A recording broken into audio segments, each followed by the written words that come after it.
This is Al Brooks. Thank you for watching the Brooks Trading course. This video is about the setup that I use every day when I'm trading. This is a picture of me inside my office, and you'll see there are two laptops in front of me. I use this one for trading, and that one I use for the chat room. It has a couple extra charts, 15-minute chart, 60-minute chart, and a daily chart. And I keep the blinds closed. Actually, I have shutters. I keep the shutters closed. And I don't take calls except for my kids, and I certainly do not watch television. I always ignore the news, and I certainly ignore the pundits on television. I don't want any distractions, and I don't want to hear anybody else's opinion. And I am very focused when I'm trading.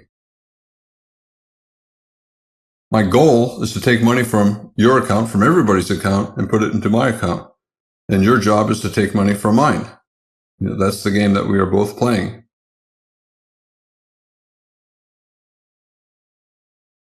On my 5-minute chart, which is the chart I look at all day long, you see that there are some lines. This blue line is the 20-bar exponential moving average.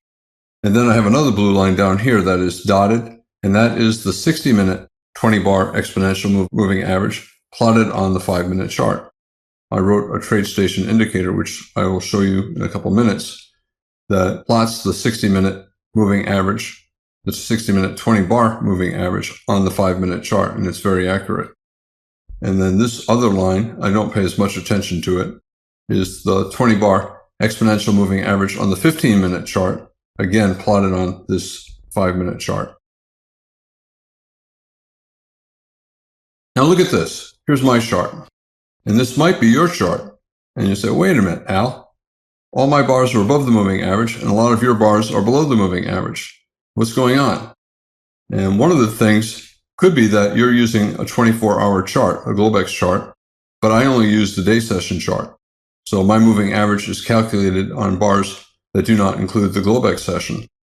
Especially in the first hour or so, the moving average is very different on a Globex 24-hour chart than it is on a regular trading hour chart. And also, you may be using quarterly charts based upon December or March or June or September, and I use continuation charts. So if you see differences between my charts and yours, those are probably the reasons why. This is my setup when I'm trading the euro versus the dollar and all forex pairs. And you can see there are 3 lines on the chart. Again, this is a 5-minute chart. If you're ever in my trading room, my screen looks something like this. Sometimes I change it, but basically this is my screen. I have a 5-minute chart. I pay a lot of attention to trend lines, measured moves, and prior highs and lows.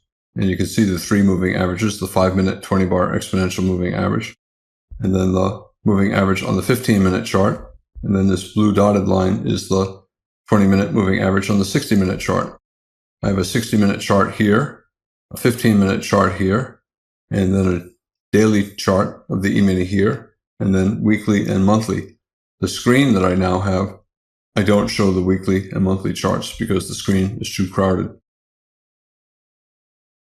I mentioned that I wrote a formula or an indicator in TradeStation that allows me to plot pretty accurately the 60-minute 20-bar exponential moving average on a 5-minute chart.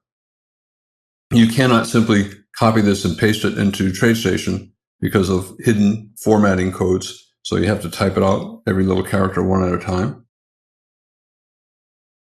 This is a comparable indicator. It allows me to plot the 15-minute 20-bar exponential moving average on the 5-minute chart. If you're not comfortable with code, or if you have a different broker and a different charting package and different indicators, you can approximate the 60-minute exponential moving average on the 5-minute chart by using, on the 5-minute chart, an exponential moving average set to 240 bars. There are 12 5-minute bars in an hour times 20 bars, so 240 bars on the 5-minute chart gives an approximation. Without going into the math, that number is always too high because on the 5-minute chart, you have a lot of overlapping bars, and the 60-minute chart only looks at every 12th bar on the 5-minute chart. So the number is never 240. You're actually better off using a smaller number like 220. That is a more accurate number if you're trying to get an approximation of the 60-minute moving average on the 5-minute chart. And the same is true for the 15-minute. You can say a 15-minute is 3 times bigger than a 5-minute, so 3 times 20 is 60 bars in your indicator. But because of overlapping bars on the 5-minute chart that get ignored on the 15-minute chart, using a number smaller than 60 is more accurate. 50 is usually better than 60. I also look at daily charts, and on the daily charts, I do look at the 20-bar exponential moving average quite often, but when I'm trading stocks, I add simple moving averages as well. For example, a 200-bar simple moving average. If this is the daily chart, that would be a 200-day simple moving average. Here's a 150-day moving average there. And the pink line is a 100-day simple moving average. And then this faint gray line is a 50-bar simple moving average. And they're there because a lot of stock market traders trade them. You can see how the market hits the pink line, the 100-bar moving average, and goes up, goes up, it goes up. And then here it fell below the 100, but turned up at the 150. When I look at the Euro daily, weekly, and monthly charts, and these are the 4 that I typically look at, I have to say that I pay much less attention to these moving averages on the daily, weekly, and monthly Forex charts than I do on stock charts, because I think Forex traders pay less attention to them. This is Al Brooks, and thank you for watching the Brooks Trading course. This video shows my setup.